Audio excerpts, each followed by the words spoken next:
Hello again, good afternoon. Happy to be back here. It's interesting, I think, if last year's summit and this year's summit, to look at the impact of what we're going to speak about today, sustainability and climate change. It was high on the agenda last year, perhaps not as high as it ought to be or needs to be, which is something we'll touch on this now, given everything else that's going on that we've heard a lot about so far at the FinTech Summit here today. But the importance of sustainable economic development. In recent years, safe to say, it has risen up the global agenda, an interesting time around the issue now. What does it hope to do?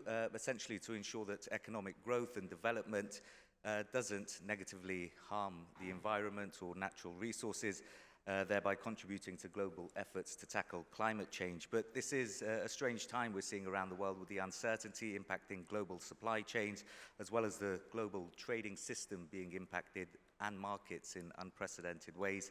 How do businesses, markets, and consumers respond to all of this? We've got an expert panel that will hopefully help us shed some light on this.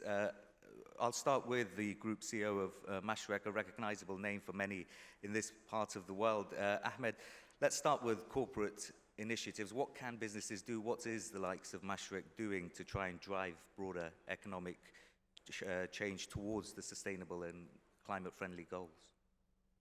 You see, I mean, it's not only Mashreq. You have seen a tremendous shift in most of the organizational behavior, especially in this part of the world over the last few years, where everyone is focused on ESG in its totality, not only the environmental acts. Governance plays a big part into that, and the social impact as well. Particularly within the banking or financial services sector. You could say that this is driven to a certain extent by the change in the regulatory environment, which mandated several change that was introduced in the recent year. But also it's driven more by responsible behavior on the part of most of the players within the financial sector. I'll give you an example. For example, our Climb to Change initiative, which is a global initiative. When we have designed the initiative, we aim to deliver global impact rather than a local, your typical local or regional impact. So if you look at the initiative in its totality, it's basically culminates and gathers our entire capabilities as a bank associated with sustainability and put it in a cohesive push to affect change. And in this regard, we're not active, just talking about it only. I mean, most of the people have seen the impact that it brought, whether it's cleaning waste in some of the largest mountains globally in Pakistan, India, Nepal, and Egypt, or putting 110 billion dirhams or 30 billion dirhams of sustainability linked or sustainability finance that we have to deliver before end of 2030. You know, the big picture is all about influence here and how organizations like Mashreq, when they deliver such a change or impact, it sets the tone for the industry as a whole, which is crucial. So when we have launched Climb to Change, our intention was to drive change at both ends, corporates and consumer alike. So it induces people to avail sustainability-linked products and services, and most importantly as well, pushes other corporates to adopt greener practices, and most importantly align with the national agenda, whether it's here in UAE like Net Zero 2050 or elsewhere. So, you know, the key thing is also in this regard is the collaboration, because I mean, Mashreq on a standalone basis or any other organization, they can't deliver this impact alone. That's why we work very hard with NGOs, government-related entities, fintechs, because those guys can bring boots on the ground expertise, provide technology, and at the same time, they bring a different kind of mentality and thinking. And with everyone working together to create this shared value, sort of an ecosystem, where new ideas can be presented to deliver, set new standards, or drive policy shifts, or create this environment where sustainability becomes the norm rather than the exception or just another tick in the box. And the pace of direction then moving in one direction, as Ahmed's laid out there. Professor, let me come to you in terms of the stock markets regulation. The importance of regulation, regulatory changes was something that Ahmed started talking off about, the environment changing. What we've seen in recent months has been a pull back, if you like, whether it's issues like DEI or climate change and sustainability. What role do markets have to play in moving forward this agenda? Thank you very much. I think the Thai stock market, we are trying to improve the ESG. We turn the principle to be economic growth. For example, we try to help, because we have about 800 listed company. We try to provide the training, the principle. We try to give them, ask them to put all the data reform into the disclosure, and we are partner with the FTSE Russell for disclosure, so that we can improve, and we have the ESG Academy to provide a technical assistance to the listed company. I think the problem is that most of the big companies have no problem, but small and medium business, they have their own problem with our profitability, cost, and we try to help them. For example, we try to asking them to provide a greenhouse gas report, and for the among half of them, 445 firms disclose the greenhouse gas emissions. Total emission down to 6.1% last year. So I think we also try to give the knowledge of those environment to our listed company. We are partnering with the Intercontinental Exchange, ICE, recently to provide the access to the carbon market development for all the Thai listed company to have access to those. Another issue apart from the climate, I think another one is social developments on the stakeholder, on the small business and the stakeholders. That also the problem to Thailand, because the gap between the big corporation or the rich and poor get wider and wider. So we try to ask the listed company, we try to provide information. We try to have like family business transformation to help the family business to be using the capital markets as a tool to raise the fund, and then educate them about transformation. The ESG is not option anymore, but it's a must to do. So this sort of thing, it takes quite a while.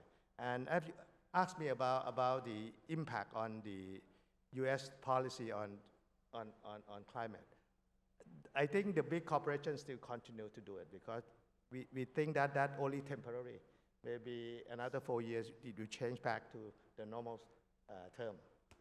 Yeah, I think there are many people who might share that view. But Michael, when it comes to the business that you co-founded, it sort of sits in the intersection, if you like, of economic development, philanthropy, fintech, issues that we've touched upon briefly there when it comes to partnerships and the roles of NGOs. But we think about sustainability often in the climate sense and the environment, but the social context is important as well. Just give us your assessment of sustainable economic growth today and why it's important.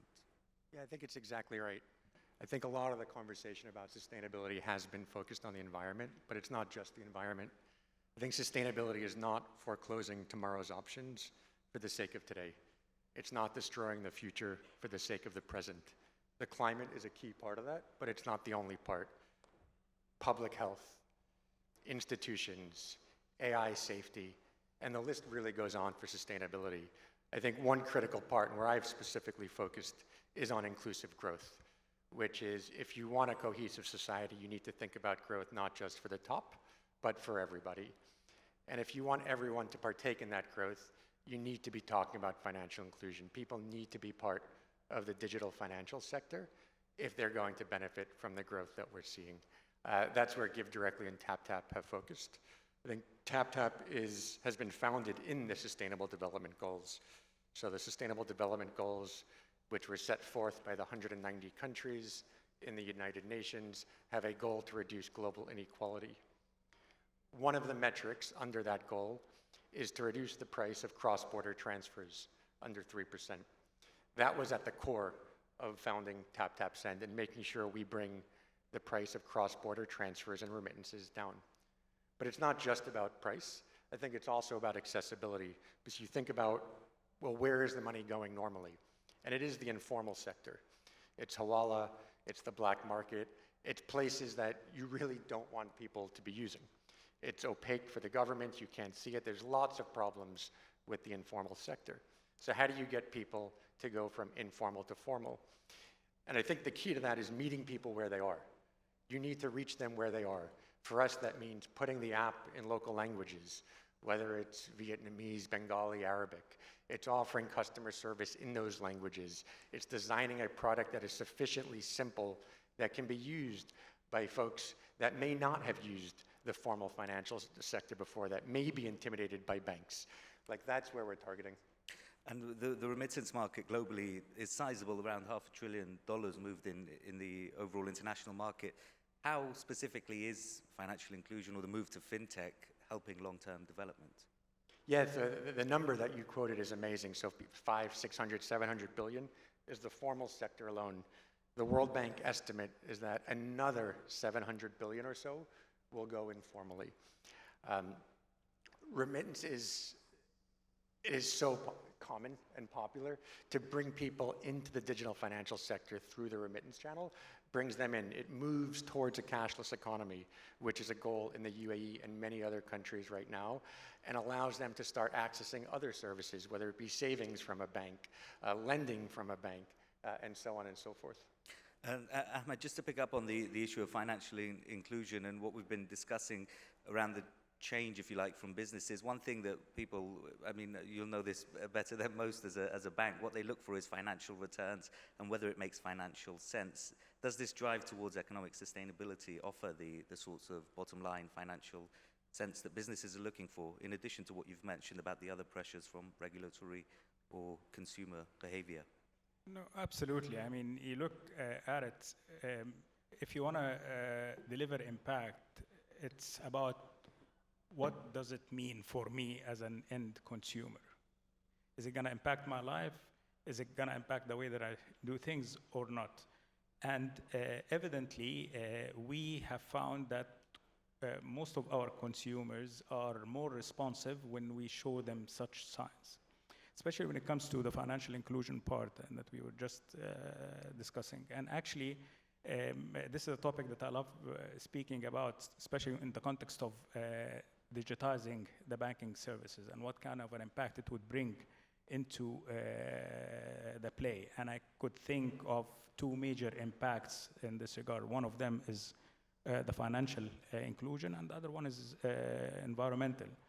On the financial inclusion front, I mean, the beauty of digitization is, or digitizing banking services, that it brings down your typical traditional barriers, correct? For example, in markets like Egypt and Pakistan, we offer pure digital banking services. So through the apps or online, no typical touch points like branches or what have you. And this is a game changer if you think about it, because earlier people had to do the commute to go to a branch or to see their banker, or this is not a requirement anymore. I'll give you an example. In Egypt, our platform in Egypt has been able to offer or unlock roughly 2.4 billion Egyptian pounds pounds in financing for SMEs. Most of those had almost zero access to this kind of financing, financial services, and also helps in including underserved areas. So believe it or not, more than 50% of our new clients in Egypt are acquired in governorates or cities where we don't have a single branch. It tells you something. On the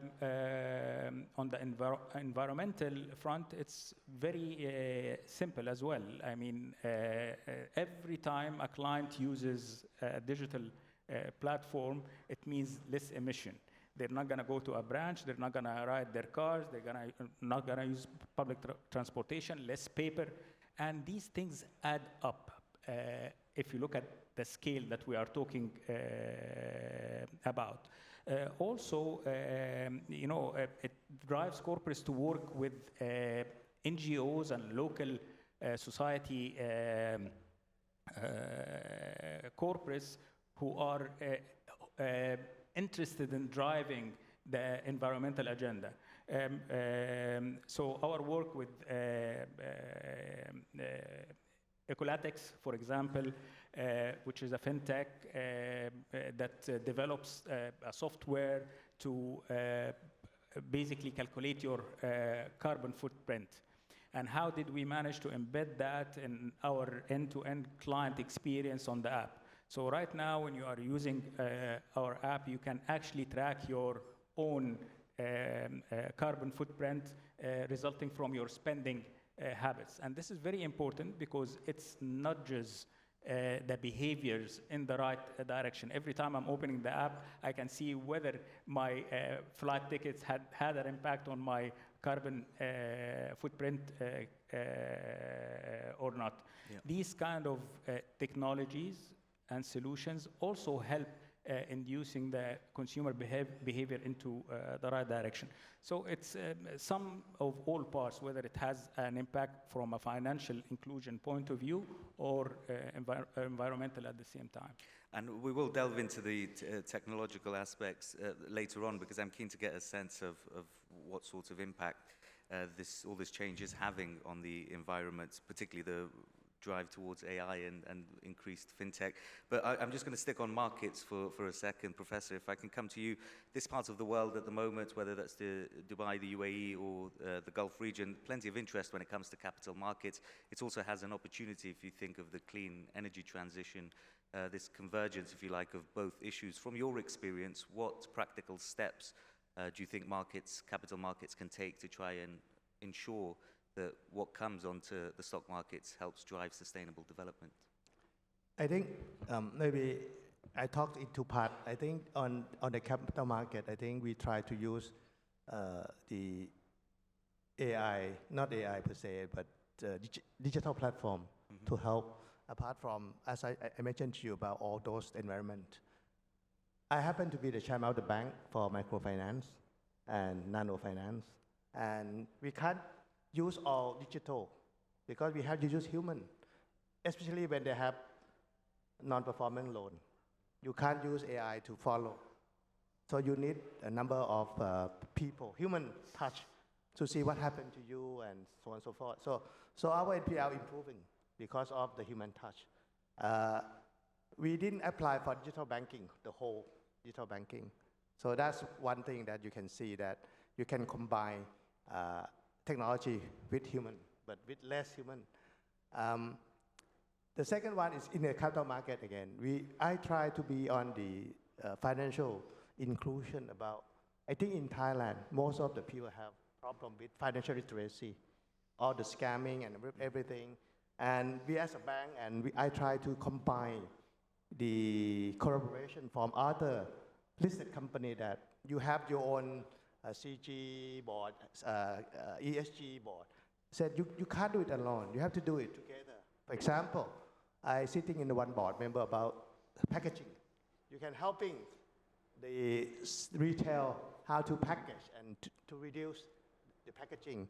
It also you can selling the trash and big money, and then you tell them and plant a tree, something like that. I said I will try to do on the sandbox program with a few, 3 or 4 companies. Because if every company have their own project, it doesn't work because you just report into the annual report. You have done this, as I said, it's no impact. How it can be really helping the people in the community using all those information, digital data and technology data. I think that somehow, I think we are in the process. As a chairman of the Exchange of Thailand, I try to ask the listed company to collaborate together to build environment, S, social. Of course, governance is something that we have to do anyway. Yeah, and that innovation, I think, is something that you'll realize is taking place a lot here in this part of the world, offering that ground to test these new ideas. One area that's garnering a lot of attention here internationally as well, Michael, AI and artificial intelligence, it'll help reduce some of the inefficiencies, as Ahmed touched upon there, 50% in Egypt not actually being near a physical branch, but it comes with its own risks, whether that's energy usage and how much power is needed for these sorts of technologies, or the ethical concerns as well. Yeah, so AI is incredibly powerful, and that's not a new opinion. I've encouraged everybody at both companies I'm involved with to be using it every day. If you're not using AI every day at this point, you're not reaching your own potential. You're not turbocharging yourself to the level that you want. And it has enormous benefits. I'll give you one story before the ethical piece. So Give Directly partnered with the government of Togo for their COVID response. And during COVID, the government of Togo had decided to do cash grants to the poorest people in the country to help them get through the COVID period. Now, the challenge is, how do you actually deliver the cash? And how do you actually find the people that are the poorest in the country? The traditional way of doing that is going door to door, doing a household survey, finding out who has the smallest house, the thatch house, and so on. That doesn't work in a world of social distancing. So what we did together was actually look and get people's phone data, get whatever data we could, and use machine learning or AI to help identify the poorest people. And what that ultimately let us do was reach about 200,000 people in a matter of days with cash grants digitally. And that would not have been possible. If we had done it the old way, that would have taken months, if not more. So it's an incredibly powerful tool that can be used in lots of different contexts. The ethical piece in the world that I inhabit around the extreme poor that I encourage people is humility. AI still makes mistakes. AI still hallucinates. That is one thing if we're picking a restaurant in Dubai for dinner. I might have a bad meal. I'll get through it. But if you're giving advice, if giving agricultural advice or some other advice to somebody living on $2, $1 a day, a mistake can be the difference between life and death. They don't have the luxury of making mistakes. So we have to be extra careful, extra sensitive to how we use it in those contexts. So that's where I think about the ethical concerns of AI. Thank you. Ahmed, financing is something obviously Mashreq and many other people attending this summit will be heavily involved in. Green financing, there was, again, as I started off talking about the buzz and interest in this space, there was a lot of talk about green financing in the past. You guys have done that at Mashreq. Can you give us an example of the impact of climate-linked financing and whether it's still something that's a priority for your firm? It is utmost priority for us. As I've just mentioned, I mean, we have a $30 billion sustainable finance commitment that we need to deliver between now and 2030. And it's part of the $1 trillion commitment that financial institution, the biggest 7 financial institution banks in UAE came up with to support the net zero drive in UAE here by 2050. For us, we embed ESG or sustainable finance in particular in everything that we do. And we have transformed from just trying to sell a product or a service that is sustainable into becoming a trusted advisor for our clients in this regard, which is really, really important. because taking our clients through this transformation journey is equally important to providing the financing itself. And we have pioneered the sustainability-linked or working capital sustainability-linked sort of financing in this part of the world. And there are so many examples that I can allude to. For example, the facilities that we have structured for Shalhoub Group, which is in the public domain. This is one of the largest consumer retailers in the region that is linked directly to their ESG performance matrix. And it goes beyond your typical net zero KPIs to delve into governance and social. Embedded finance, this is a very important and growing domain as well. So our work with the likes of Etisalat in Egypt, for example, where our technology is embedded right now in their app, where consumers or the 40 million consumer of Etisalat can have direct access using Etisalat application to financial services provided by Mashreq, which is also part of our banking as a service initiatives. Another one is our partnership with Noon. And again, to provide or empower Noon and the clients over there with services like buy now, pay later, or loans or credit cards or what have you on the Noon platform is another case in point.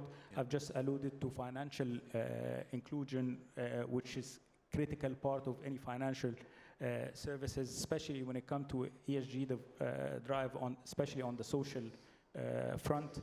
And it goes actually beyond the typical financial services, as I've mentioned, working with the likes of Ecolatics to educate clients about their carbon footprint and basically drive a new set of behaviors, or working in the country with NGOs and social or society related corporates to ensure that we deliver this impact across the three verticals, whether environment, social, or governance as well.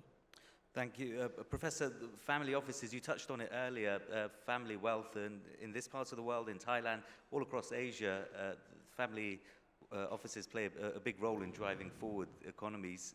What can capital markets do you think, to try and connect with those family offices to try and influence behavior towards more sustainable economic growth, if at all? Yes. As I mentioned to you that 55% of the listed company are from family business. They employ 1.3 million staff altogether, and the market cap also more than 50% of family business. What we try to educate them about how to helping the others, like ESG principles. Big company, they're okay, they understand it because they are forced by outside factor. But a number of small, medium, I mean, most of them are medium business in the stock market. We try to encourage them that they try to adopt this principle.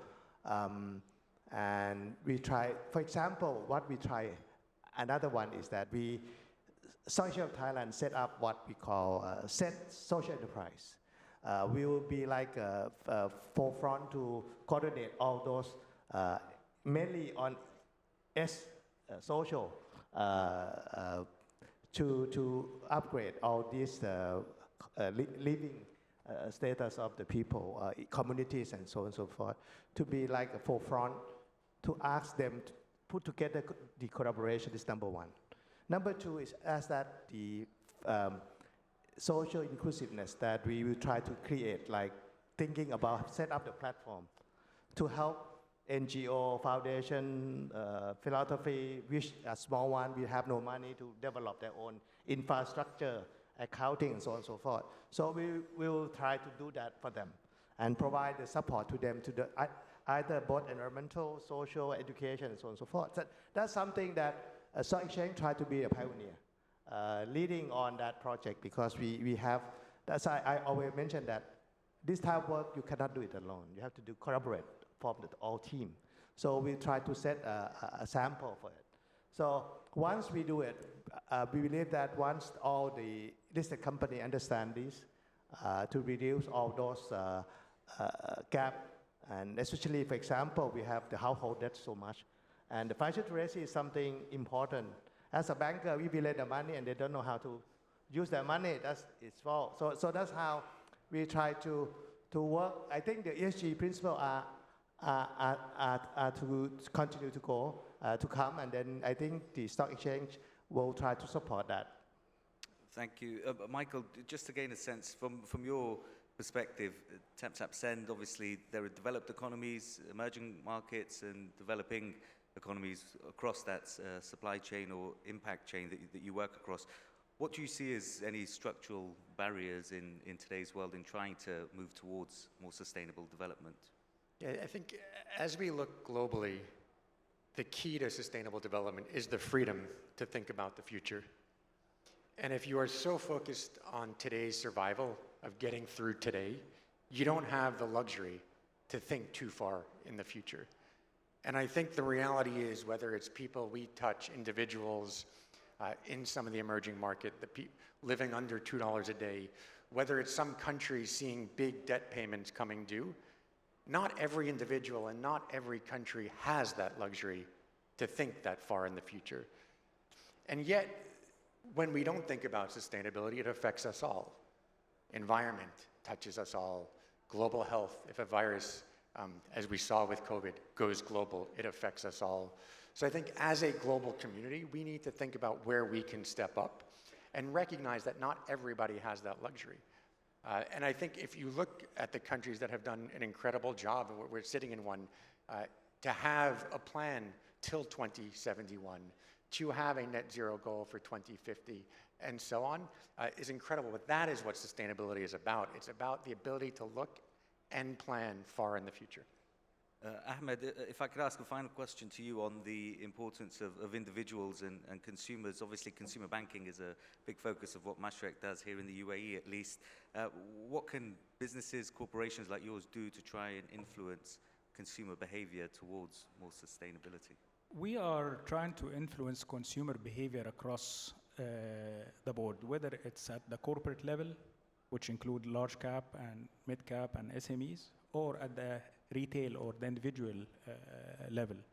And as I've mentioned, you can do that on multitude of fronts, whether through driving influence by big campaigns like Climb to Change, or influencing behavior like embedding a carbon footprint calculator on the app that would drive them into the right behavior.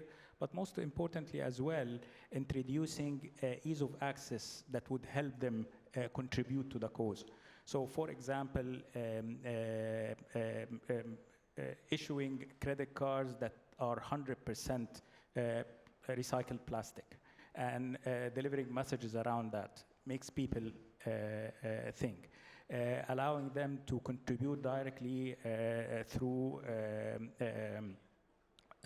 our app to a multitude of donation platforms without having to do your typical transfers or issuing checks or having to go to physically donate.